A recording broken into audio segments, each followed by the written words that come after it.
I fed them already. GIC Radio presents The Truth Denied, Talk Radio, with your host, Roxy Lopez, where truth never lies. If you would like to speak with Roxy on the air, the call-in number is 347-327-9997. Here she is, your host, Roxy Lopez. Today is November 4th, Friday. Welcome to the Truth Denied Talk Radio. I'll be your host today, Roxy Lopez. We are live in the desert, high noon. And our guest today is former director of the MUFON, MUFON, for those of you who don't know, and I'm sure everybody does know, but is the Mutual UFO Network. It's been around for many years. And she's a former director. Her name is Chrisine Dickey, and now she is the state senior director for E.P.I.C Voyagers. And for those of you who are listening and want to check it out while you're listening to the show, it's www.epicvoyagers.com. Amazing website. And what E.P.I.C does is investigate anything from ancient civilizations, conspiracies, cryptozoology, fringe science, shamanism, paranormal activity, including poltergeist, Bigfoot. This is an amazing, amazing group of individuals.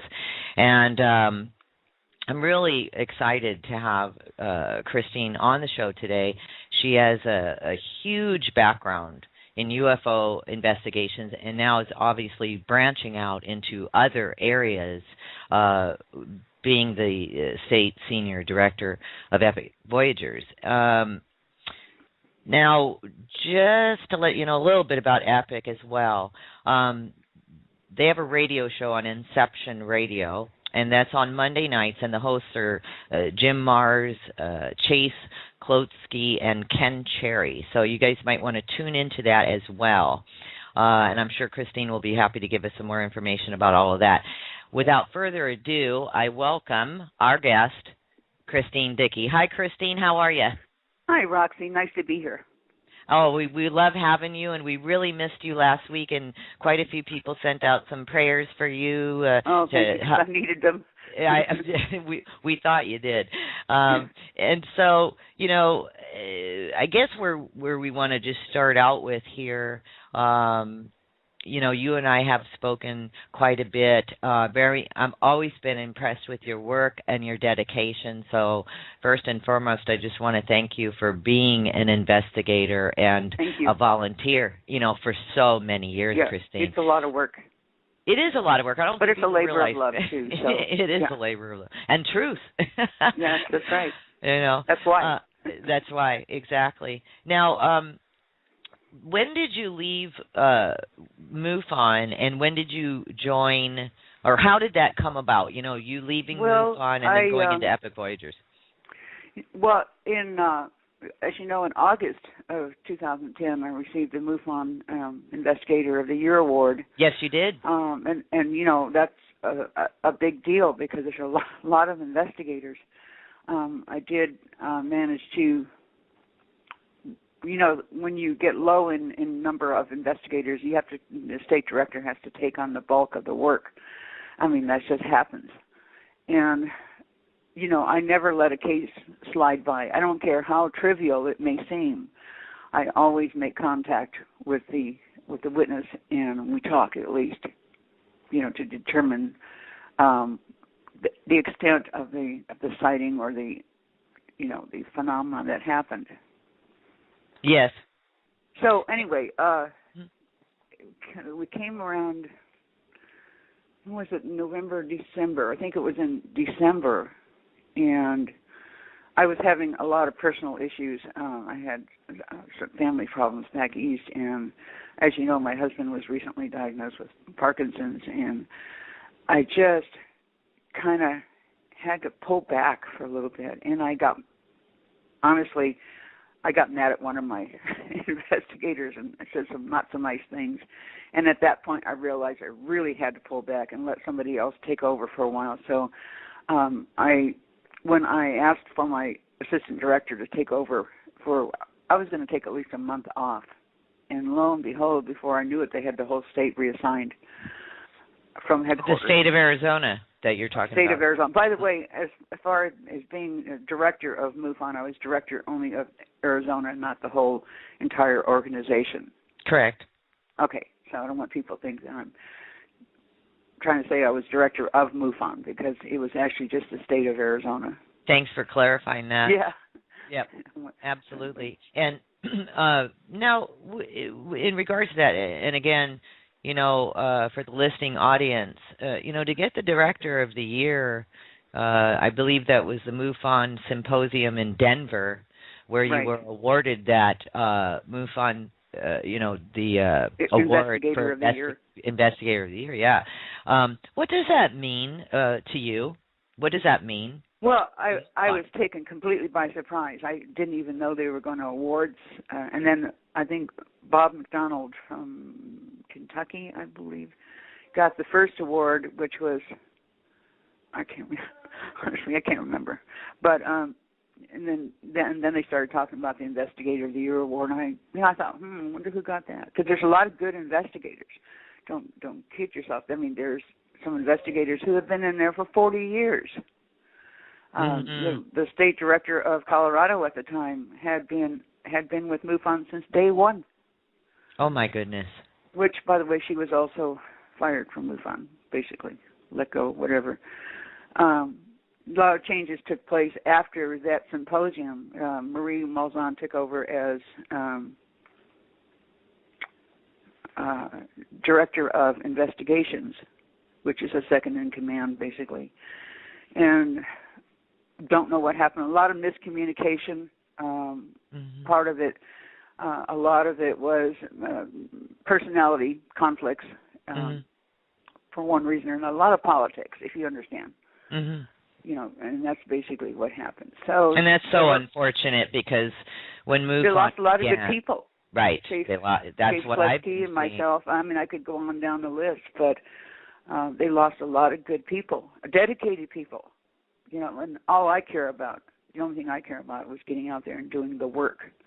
I wanted to be on the forefront of doing the investigations and meeting the people and actually trying to get to the bottom of what was happening, and also to reassure the people that they weren't going crazy, because a lot of them do. They think, I'm going nuts, something's wrong, I got to go see my doctor. No, there's nothing wrong. They need that reassurance that what they saw was perfectly normal, and that's just something that needs to be talked about and investigated. Now, speaking of investigations, I'm sure that people are really curious about how a field investigator goes about from that first phone call, report, and what happens next. But before we get into that dialogue, I know that you had, in 1981, I believe, a close encounter on Highway 80 in Wyoming, which is just astounding. Would you mind sharing that encounter with us? Yeah, actually, Leo Frankel used to host the Rocky Mountain UFO conferences way back in the 80s. I don't know if you remember that.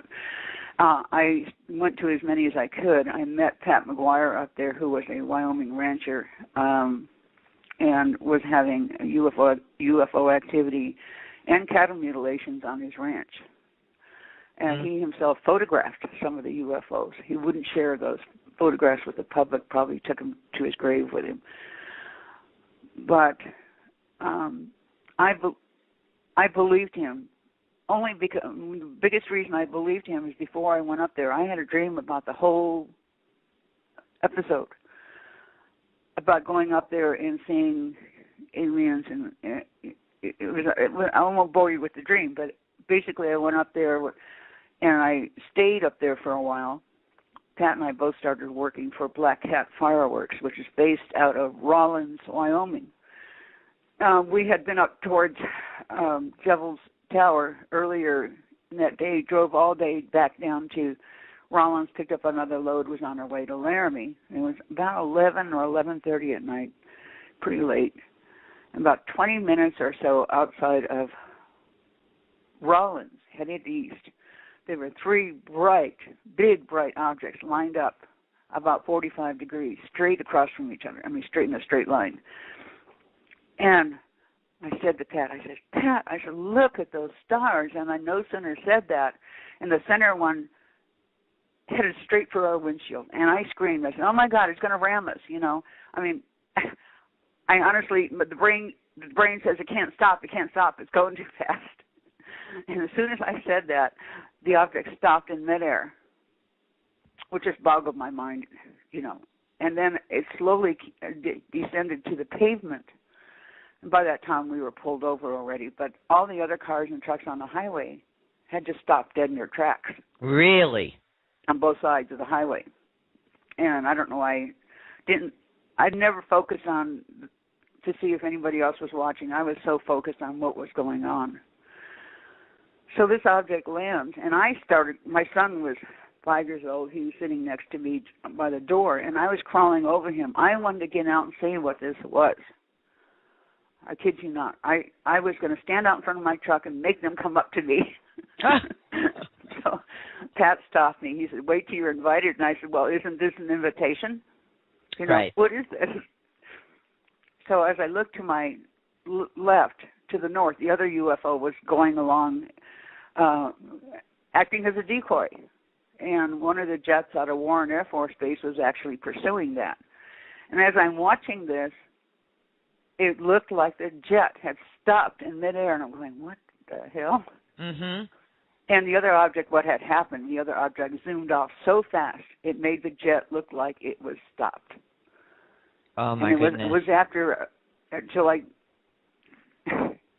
a lot for the brain to process in a little while. Well, the object in front of us, boy, I wanted to go inside that thing so bad. And all I remember next is little bits and pieces. I don't remember being led inside or how I got inside, but I was inside at that point. And we were talking to these were very Nordic looking, tall, yes, maybe 6 foot or so, tall as in human terms, but not exceedingly tall. The person I was talking to, I say person, they looked just like us, was dressed in a white, I don't know what to call it, a robe, with a red cape on him. Now, other people say that's an important thing. I've heard other people talk about somebody dressed like that. I'm not sure. I think it denotes a rank, to be honest with you. That's what I think. No, was Pat McGuire on the ship with you, too? Yes, he was. Oh, my goodness. Yeah, we were actually taken to separate rooms and more or less debriefed. I guess that's the only way to say it.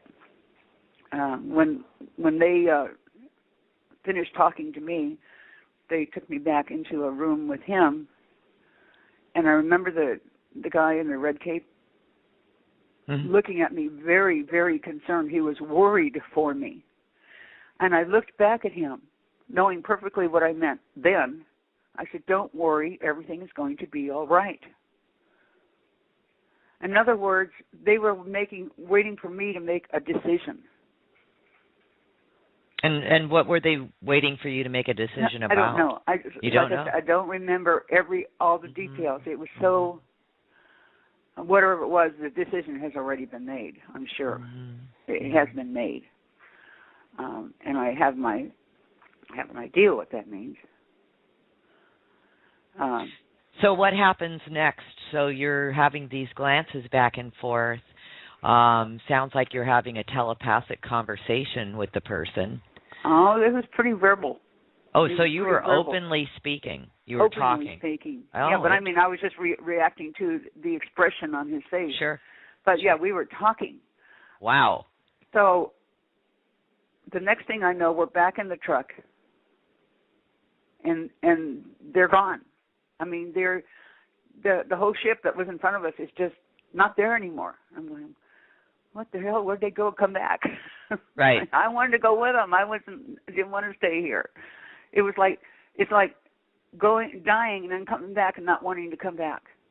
That's exactly what it felt like. the same type of phenomenon. I did not want to come back. Now, when you were back in the car, were all the cars on the highway still stopped, or no, were they moving? They were moving already. Okay.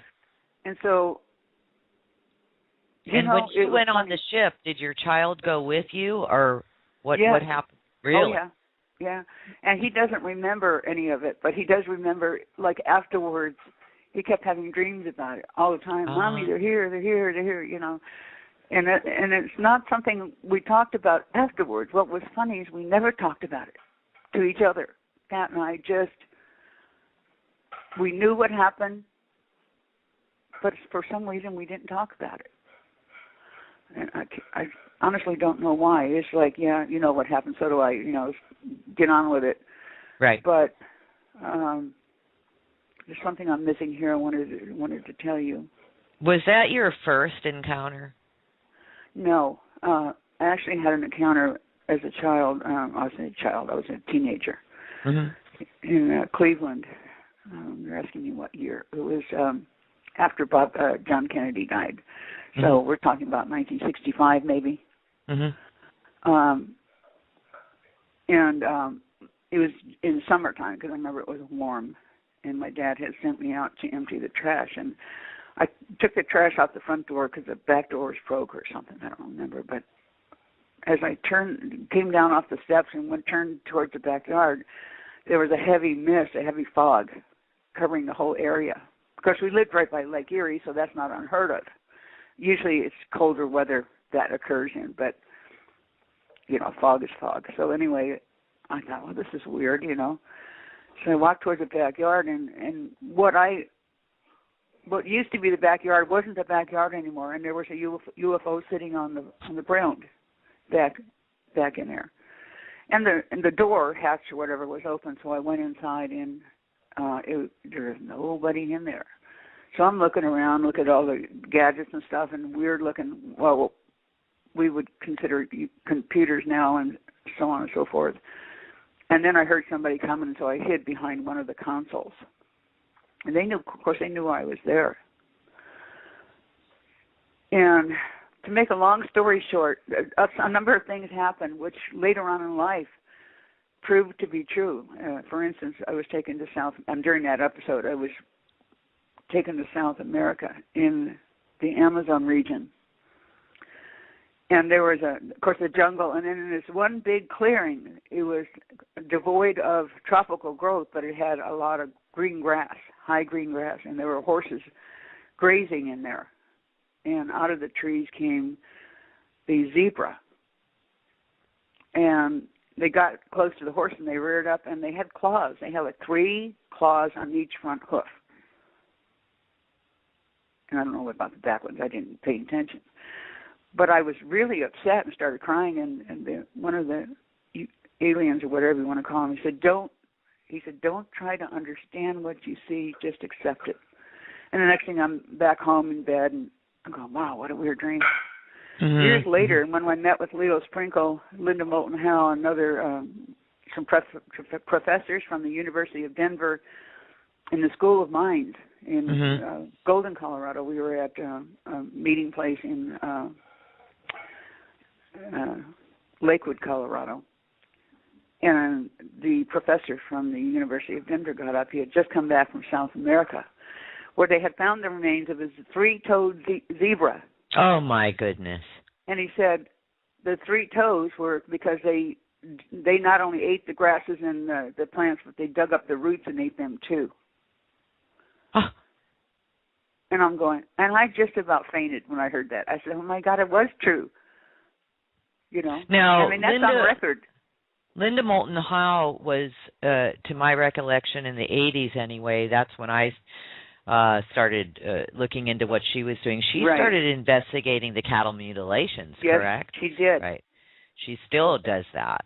Yeah. So isn't that interesting? And were these photos or these examples of these 3-toed zebras, was this happening in the same region that you were shown? Yes, exactly. Oh, my gosh. Yes, oh, it was. My gosh. Yes, and for a long time I believed, oh, what a weird dream, what a weird dream, what a weird dream. Sure. And come to find out later on that there really is such a thing. I mean, that gives some ounce of proof right there. Absolutely. Credence to what you dreamed. Isn't that interesting? And dreams are phenomenal. A lot of people do share and have for 25 years with me their dreams and oddball stuff like this that actually turns up to be a reality. And a reality. That's always it is spooky. Yes, it is.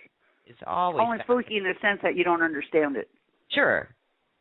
Well, isn't that interesting? And now with that particular situation, it sounds like, Chrisine, that you are not afraid of an extraterrestrial encounter. Am I correct? Oh, not at all. I mean, there are probably some instances I should be.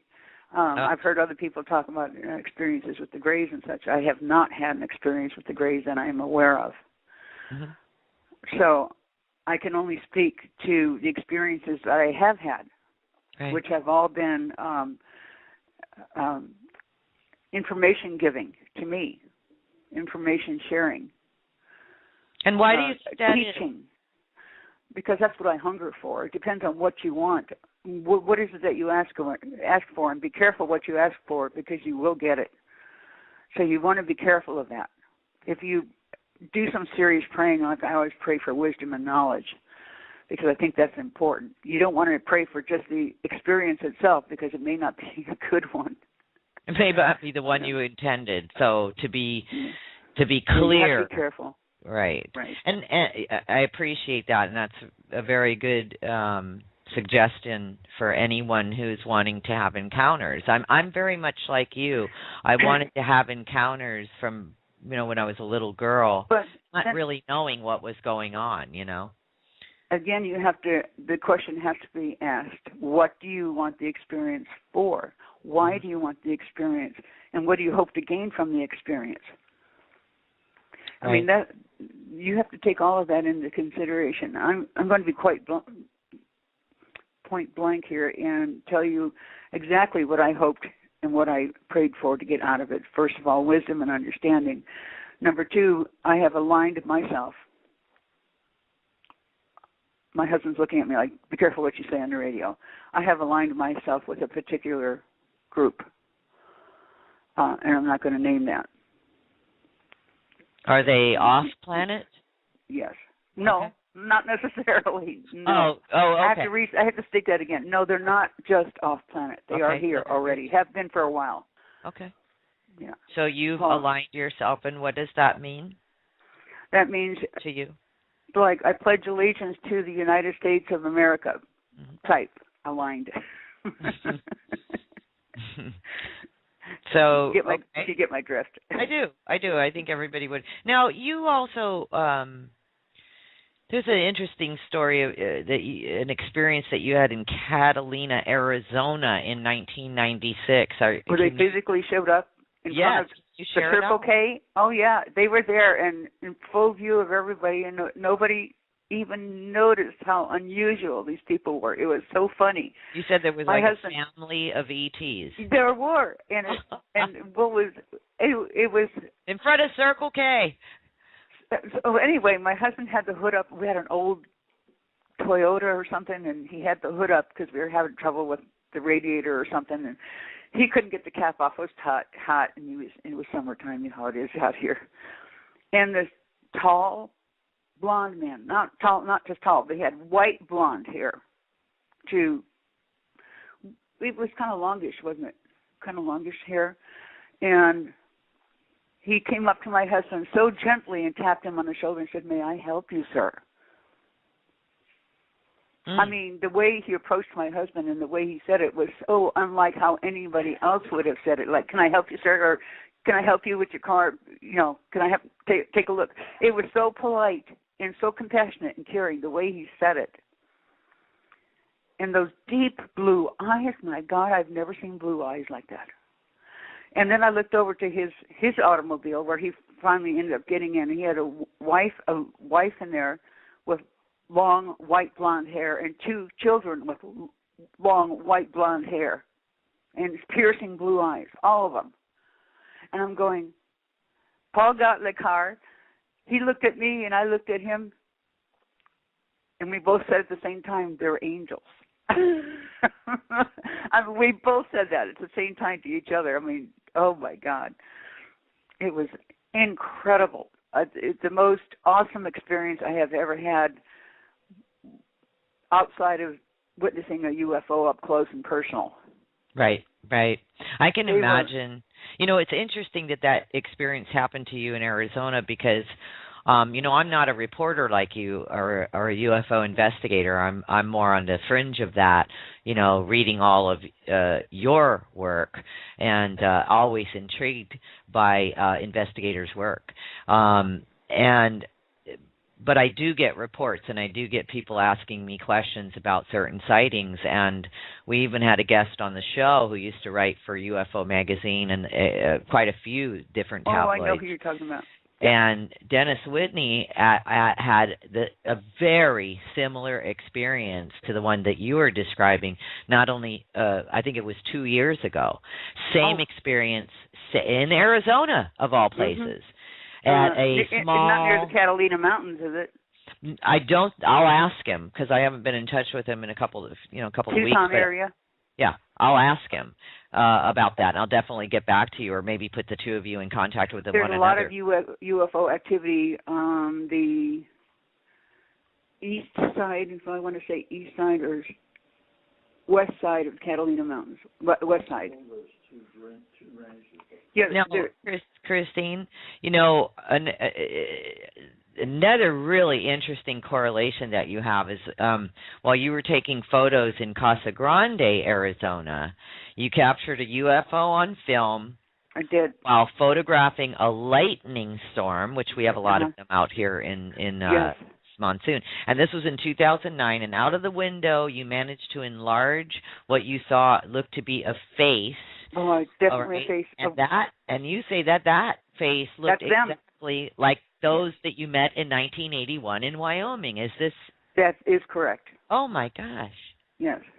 Now I have seen these photos, and you have been so nice and generous with your time to actually go through these photos and show me exactly the photo you shot, and then when you enlarged, the photos aren't enhanced in any way. I asked you all of those questions. It's really fascinating. And so here you're looking at the same being in 2009 that you saw in 1981. I mean, just that's astounding. 20 years later. So are they following you around?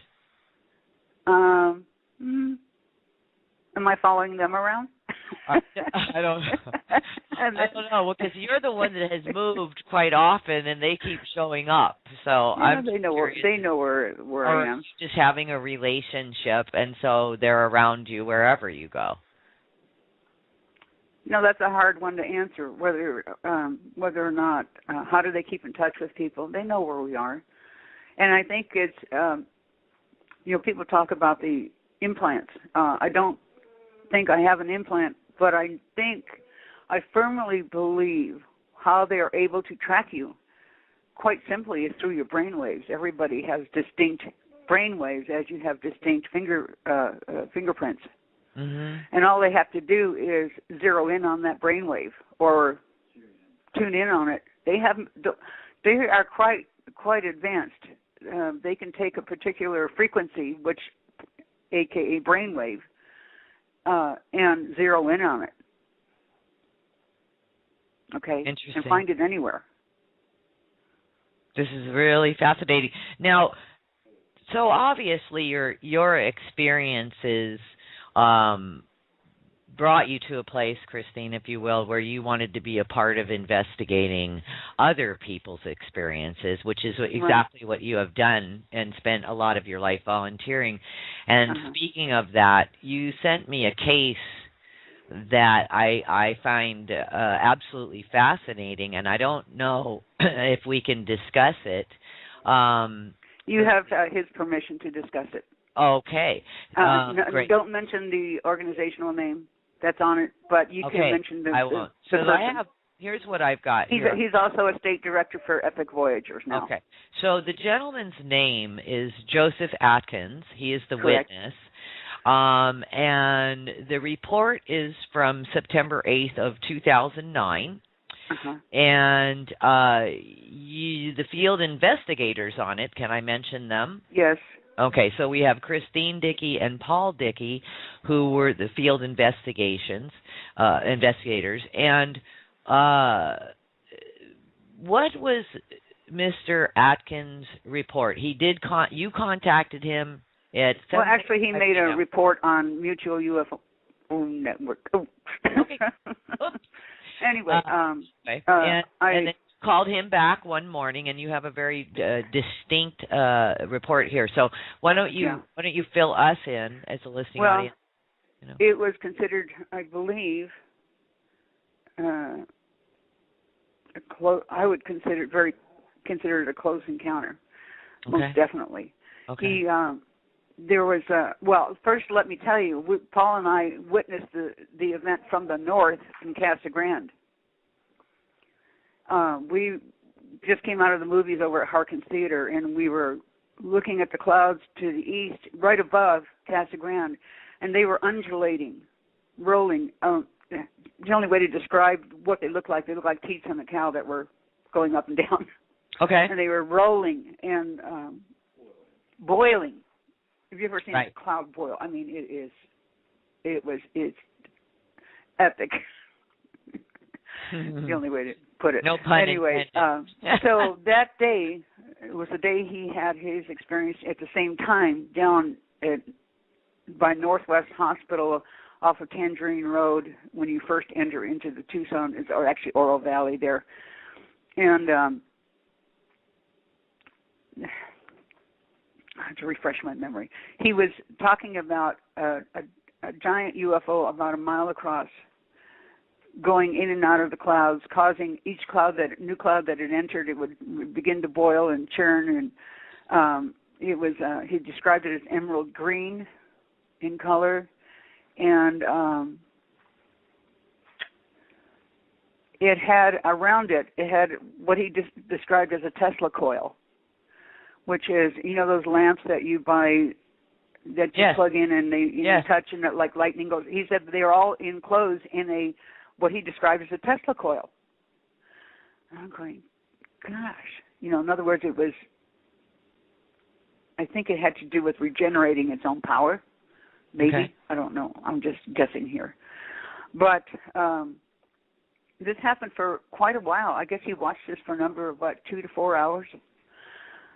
And then finally, when the object disappeared for the last time, one of the clouds transformed itself into a human face. That picture I gave you with the I pointed out the mustache, the beard and stuff? Yes. It had one just like that, I believe. You may have to talk to Joe, but what I remember, it looked just like that picture. And then the mouth started curving slowly up into a smile. Now, picture that. I mean, if they can manipulate clouds like that, and they probably do, because we see it all the time, or a UFO is engulfed in its own cloud. Incredible story. It is an incredible story, and I did read through it, and the report itself is very efficient, which is, I always enjoy you sharing a report with me, because the actual report. Now, Chrisine, would you mind if we take out the header of this report and publish? I don't mind at all. Can we publish just take out the header, and you can keep my narrative. Okay, thanks. We'll publish the event report part of that on the Truth Denied, so that people can read, others can read through this, the public can read through this. Now, I do have a question, because what you're describing, you also shared with me, and I think a lot of people are very interested in this, including myself. Can you talk about the Phoenix Lights, because you were a part of that as well? Well, yeah, the evening, I should say, of the Phoenix Lights, we got a call from a lady in Tucson. It was part of our MUFON group, and she said because she knew we were on the north end of town. And she said, "Do you see anything towards Phoenix? Do you see anything towards Phoenix?" I said, "No, why?" She said, "There's a big, huge sighting going on there." When we were talking about it, and I went back outside. There's nothing. I said, "Oh, it's all up in Phoenix." And so I came back in. I told you I was watching this show on TV, and I was really into this show. I very seldom get that into a show where I don't want to go out and witness something. Well, I didn't know anything was there at the time. Then my husband grabbed me. They talked to him telepathically. He came in and said, "Let's go outside now. There's a UFO out there." I'm going, "Oh, let's go on." He grabbed me by my arm and dragged me outside. And I looked up and I said, "Okay, where is it?" And there it was, big as a house, and it put a beam of light on us. How big was the object that you were seeing? Roxy, I hate to do this, but I have to go to the ladies' room. Can you talk to my husband for a minute? Sure. I apologize. Hold on. That's all right.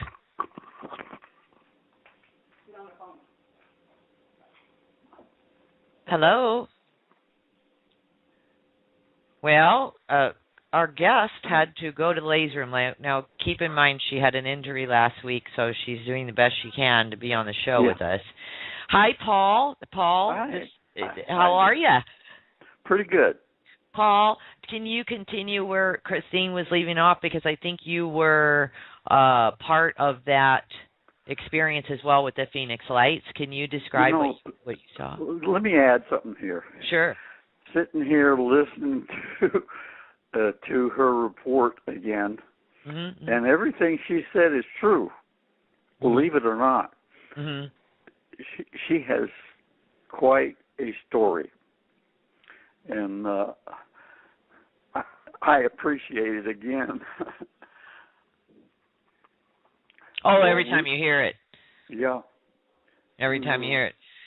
For those who are listening, this is Paul Dickey. This is Chrisine Dickey's husband, and he has quite an interesting. Paul, your story is absolutely amazing too. I spent a couple of hours speaking with you, and you're just an amazing individual for what you've been through, what you're going through right now. So maybe it's my show is very open. So I'm so glad that you got to step into the show. What's the most exciting UFO, encounter that you might have had in your life? Well, I think I've flubbed up on several of them. That like that one at the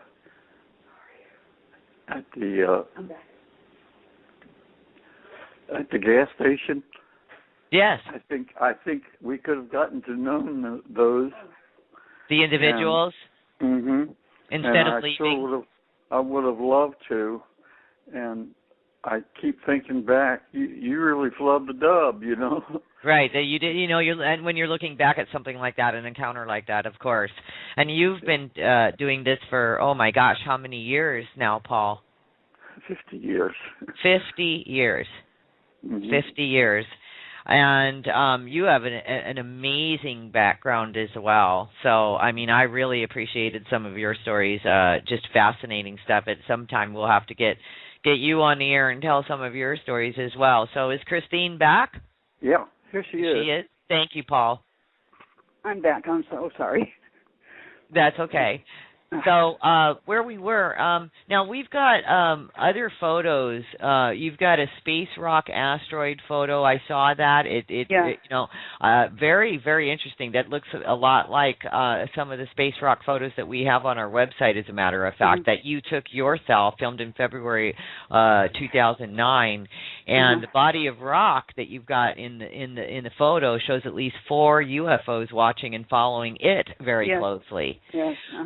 And that's a very interesting photo. So for the listening audience, what we're going to do is we're going to put all of this information together. We're going to put it into a video along with the show, and so that people can see some of the work that you're doing. And let's get up to date now with your current investigations. Do you have anything on the table that you can talk about of a current investigation? No. I don't have anything at the moment. What we're waiting for is people to start making reports on the E.P.I.C. Voyagers website. so that we can get out there and start investigating again. As far as UFOs, and one thing I can assure everyone is if we get a case from you, you will hear from us within 24 hours. Okay. So if somebody calls, and now what phone number, if somebody is going to call in with a UFO report, or I mean, can they also call you for any type of sighting, like a Bigfoot sighting or anything? Anything. Poltergeist activity, a Bigfoot sighting, any phenomena that we have listed on our website. So what is a phone number that they can call you? They would be best to ring my cell phone because I have it with me all the time. Okay, and that phone number is? 520-858-2722. Okay, so that if you, 2722? Uh-huh. Okay, so if you have a report, and we will put this in the video, and you, like Chrisine said, Bigfoot, UFO sightings, poltergeist, call 520-858-2722. And do you have an email address as well, Chrisine, that people can write to? I do, and I'd rather they used my, they can probably go to my Epic Voyagers email, which is Chrisine at epicvoyagers.com. Okay. So, and I will provide that information as well. And again, the website is Epic Voyagers, and it's very easy to find. It's very easy to navigate. A very efficient website. I think that you all will enjoy that. We had a caller on the line, and I believe the caller hung up. They were waiting for you to come back. Oh, I'm and so they had sorry. No, that's okay. Don't worry about it. This is a live show, so we don't do editing, so this will be interesting. Anyway, the number to call Chrisine is 520-858-2722, and that's for any UFO or any sort of paranormal, poltergeist, any kind of experience that you're having. Feel free to call Chrisine, and like she said, she will follow up with your report within 24 hours and get an investigation going. Now, what is the next step in an investigation? For instance, Chrisine, I call you up. I'm having a sighting in Casa Grande, to the north of the mountains. I'm seeing 3 different lights in the sky, and I call you, and I leave a message and the time and my phone number to call back. What happens next? How do you proceed with the investigation? Well, if you don't reach me immediately, because I'll be out there with my camera from a site, maybe not your site, but I will be able to view your location from, say, by the college over here, up on the mountain. Or I can get up higher and then look down and see what you're looking at, or a tabletop or wherever. I can triangulate, in other words, providing I know where you're at exactly on the map. But the next thing is, if I get your message, I am not out there, not able to take immediate photos. I have a bag ready to go out immediately with camera, collection sample. And then, Chrisine, can you describe also, and I have seen your reports, and they're very extensive. You do take, you're expedient with them as well. They're very, very, very detailed. I see why you got the award of the year in 2010 at the Denver Symposium. I understand why, because you won't let a report go. You won't let it go by the wayside. Like you said, it doesn't matter if it's something that appears to be minor from the very inception. Now, what about crop circles? I love crop circles. I haven't been to one. You haven't been to one? I have read, I've done a lot of research on crop circles. Okay. And I have to conclude, along with a friend of ours who believes that they are written in Sumerian. Steve Canada, if you go on stevecanada.com, I think. He'd be a good guest for you, by the way. Are there any that you know of in the state of Arizona? I have heard that there are. I have not witnessed any. Okay. I have heard there have been reports of them. I believe, if I'm not mistaken, up in Phoenix area, like Chandler, on the farming communities. But I don't. Right. I don't know that for sure. Go and investigate one. It would be very, very interesting. I'm very interested in those. And then as far as, we were talking about the Phoenix Light when you had to dismiss yourself. How big was the craft that you were viewing when during the Phoenix Lights? Well, it was the same exact type of craft that landed in Wyoming in 1981. How big was exact. it? Oh, about the same size, about as big as, probably half the size of my house. Okay. And did it have any sort of shape to it, or? Oh, let me tell you, when you see these balls, well, I call them balls of light, and they're huge, right. By the way. They're huge.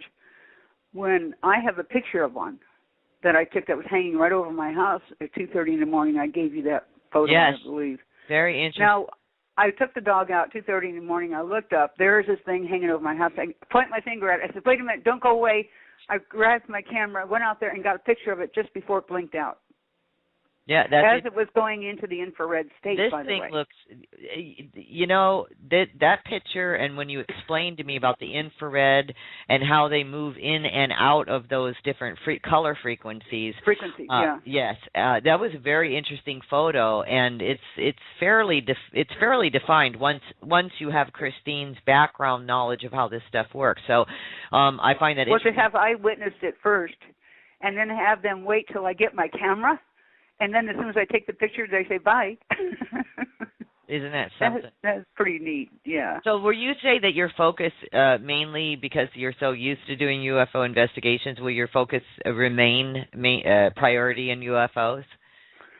Probably. I'm not, I've had no experience with dealing with poltergeist activity. Mm-hmm. You have to, and I think, I believe in my heart that poltergeist activity is a phenomenon of an entity slipping in and out of dimensions. Thank you. Brain doesn't work sometimes. I understand. Dimensions, yeah. Mm-hmm. I think that they are able to do that, and they can pretty much. I think that's what people observe with Bigfoot as well. That's another thing. We had a friend that was having Bigfoot activity up in Cottonwood on the way to Sedona. Over Bob, what's that? Where they used to film the old westerns, Bob Bradshaw Ranch. Yes. And we turned down the road to his house, and it's all fenced off now, of course, since there's been sightings, Bigfoot sightings. But we would go back in there, and you could actually the animals, or excuse me for calling them animals, they're not animals. The Bigfoot are so big that they actually can leave imprint in stony ground, like gravelly ground. Yes. That gives you some idea of their weight.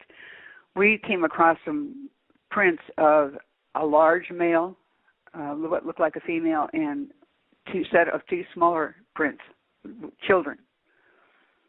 And so we started leaving food. We left squash and corn and all kinds of neat vegetables on this big flat rock. And you know how if a deer or a rabbit or something eats, they leave crumbs everywhere. Well, every bit was carried off. No crumbs anywhere. And so we did that a couple of times. And I suggested, well, let's sit out overnight and watch, but nobody had the guts to do that, so we didn't. But anyway, that was interesting. Now the area is all fenced off, and it's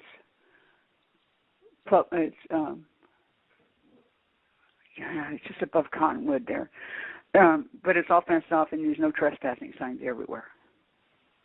Really? Oh, yeah. They know what's I'd going like on to take a look at that myself. I'd like to get some photos of that. Yeah, we surveyed the area looking for caves or something they could dip into, and we couldn't see any within, unless they're able to travel considerable distances in a short time, which they probably are. But right.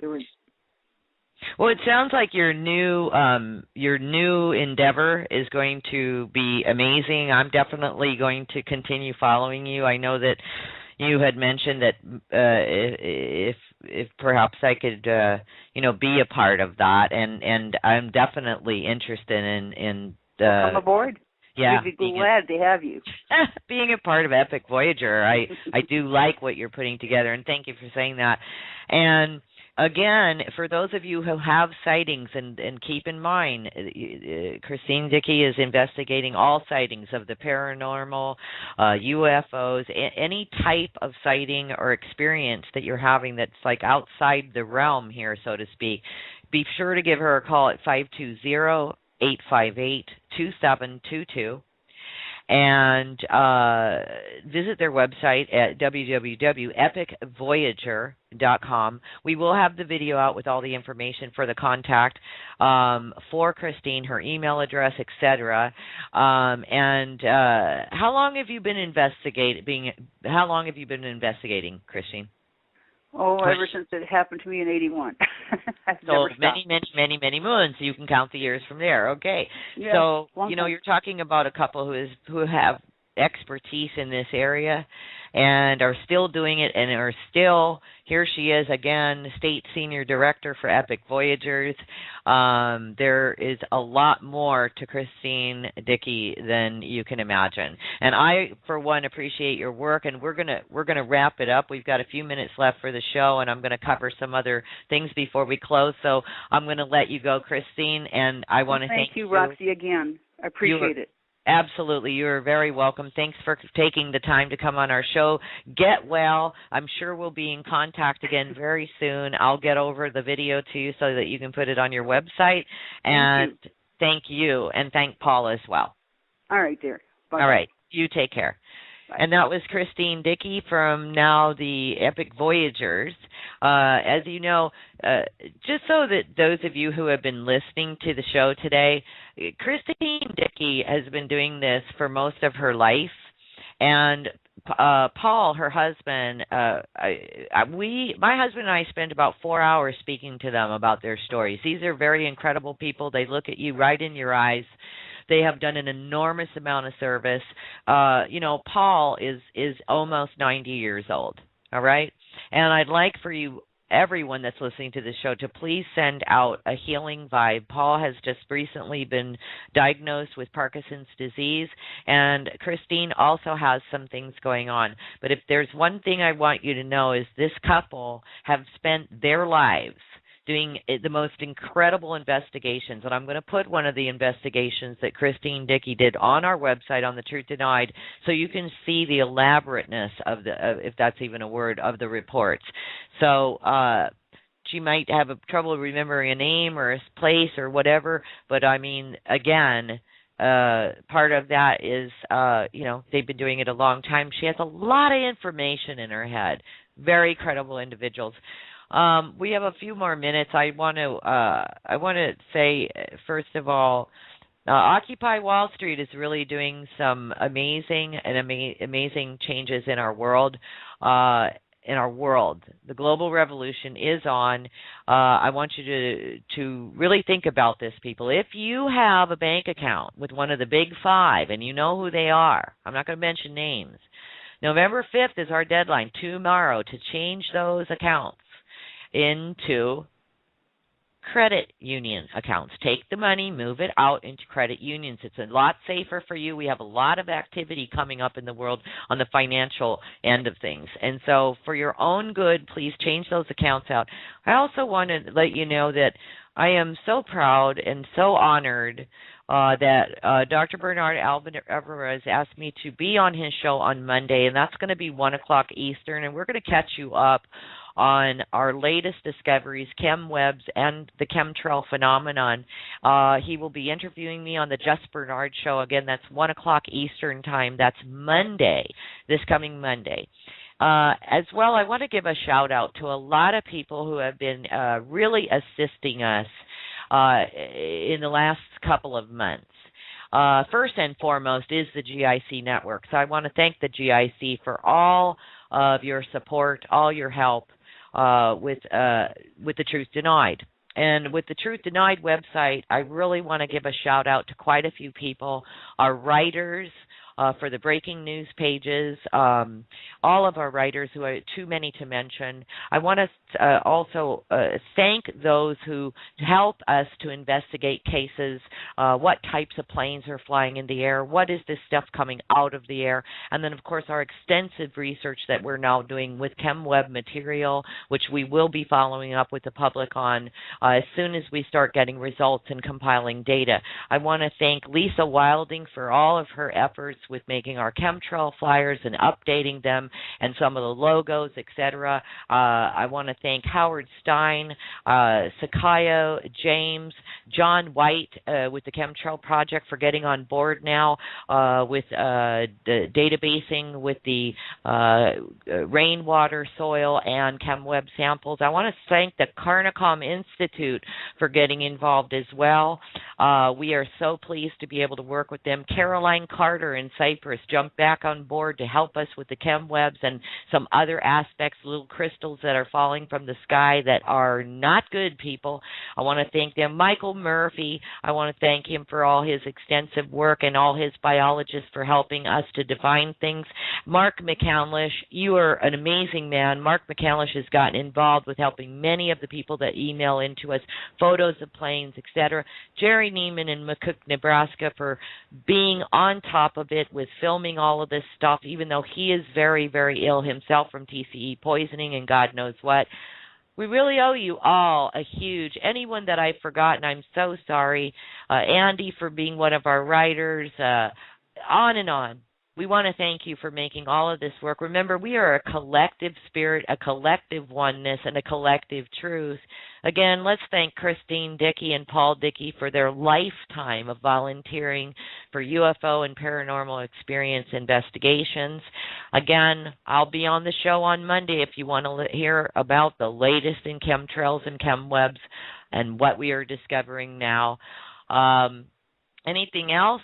Close those accounts. You've got till tomorrow. Occupy Wall Street. If you've got nothing going on tomorrow, check into your local Occupy Wall Street. And you know what?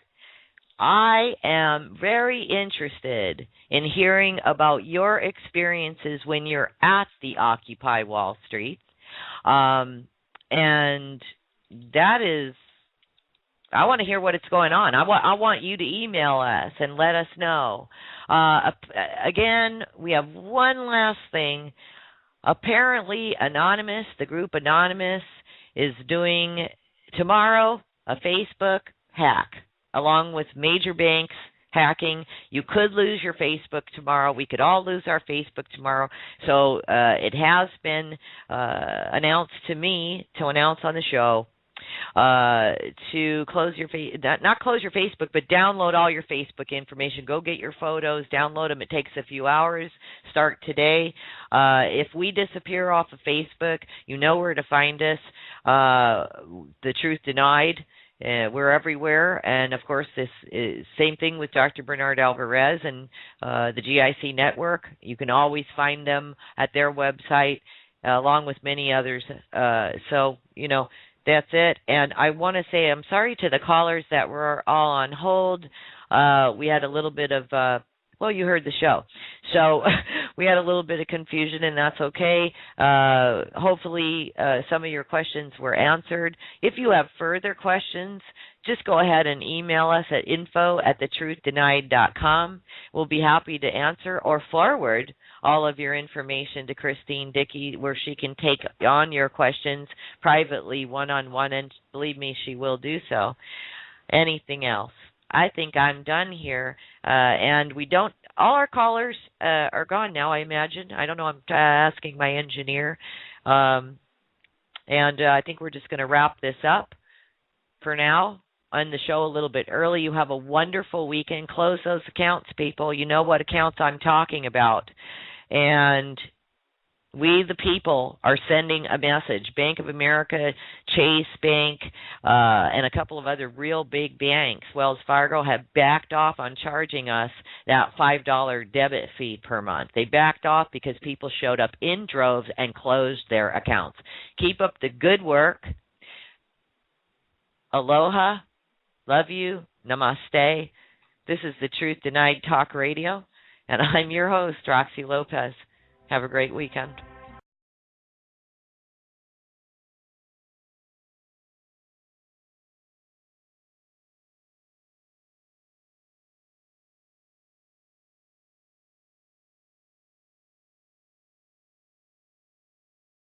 So when I asked for my assistant director to take over I was going to take at least a month off. And lo and behold, before I knew it, they had the whole state reassigned from headquarters. The state of Arizona that you're talking about. State of Arizona. By the way, as far as being a director of MUFON, I was director only of Arizona, not the whole entire organization. Correct. Okay, so I don't want people to think that I'm trying to say I was director of MUFON, because it was actually just the state of Arizona. Thanks for clarifying that. Yeah. Yep, absolutely. And now, in regards to that, and again, for the listening audience, to get the Director of the Year, I believe that was the MUFON Symposium in Denver, where you were awarded that MUFON, the award for Investigator of the Year. Yeah. What does that mean to you?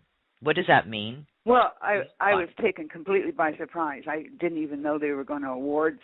And then I think Bob McDonald from Kentucky, I believe, got the first award, which was, I can't remember.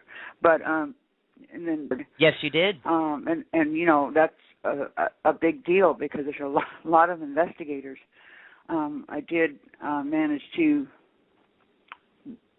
when you get low in number of investigators, the state director has to take on the bulk of the work. I mean, that just happens. And, I never let a case slide by. I don't care how trivial it may seem. I always make contact with the witness, and we talk at least, to determine the extent of the sighting or the phenomenon that happened. Yes. So anyway,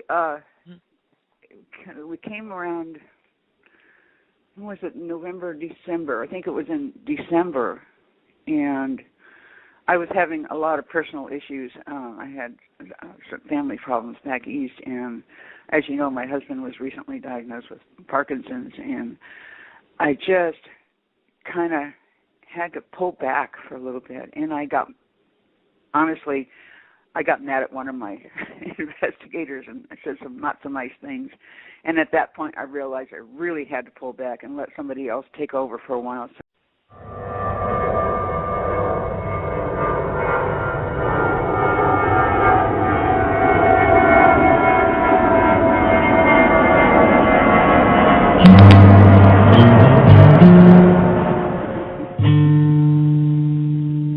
I said them early.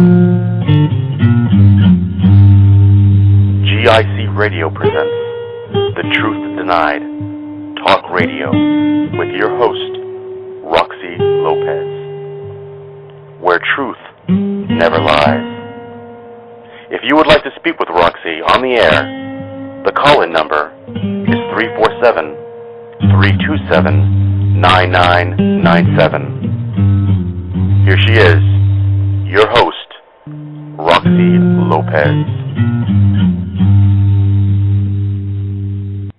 Today is November 4th, Friday. Welcome to the Truth Denied Talk Radio. I'll be your host today, Roxy Lopez. We are live in the desert, high noon. And our guest today is former director of the MUFON, MUFON, for those of you who don't know, and I'm sure everybody does know, but is the Mutual UFO Network. It's been around for many years. So you guys might want to tune into that as well. And I'm sure Chrisine will be happy to give us some more information about all of that. Without further ado, I welcome our guest, Chrisine Dickey. Hi, Chrisine. How are you? Hi, Roxy. Nice to be here. Oh, we love having you, and we really missed you last week, and quite a few people sent out some prayers for you. Thank you. I needed them. we thought you did. And so, I guess where we want to just start out with here you and I have spoken quite a bit. I've always been impressed with your work and your dedication. So first and foremost, I just want to thank you for being an investigator and a volunteer, for so many years, Christine. It's a lot of work. It is a lot of work. But it's a labor of love, too. So. It is a labor of love. And truth. Yes, that's right. That's why. That's why, exactly. Now, when did you leave MUFON, and when did you join, or how did that come about? You leaving MUFON and then going into E.P.I.C Voyagers. Well, as you know, in August of 2010, I received the MUFON Investigator of the Year award. And she's a former director, name is Chrisine Dickey, and now she is the state senior director for E.P.I.C Voyagers. And for those of you who are listening and want to check it out while you're listening to the show, it's www.epicvoyagers.com. Amazing website. And what E.P.I.C does is investigate anything from ancient civilizations, conspiracies, cryptozoology, fringe science, shamanism, paranormal activity, including poltergeist, Bigfoot. This is an amazing, amazing group of individuals. And I'm really excited to have Chrisine on the show today. She has a huge background in UFO investigations, and now is obviously branching out into other areas, being the state senior director of E.P.I.C Voyagers. Now, just to let you know a little bit about E.P.I.C as well, they have a radio show on Inception Radio, and that's on Monday nights, and the hosts are Jim Mars, Chase Klotsky, and Ken Cherry.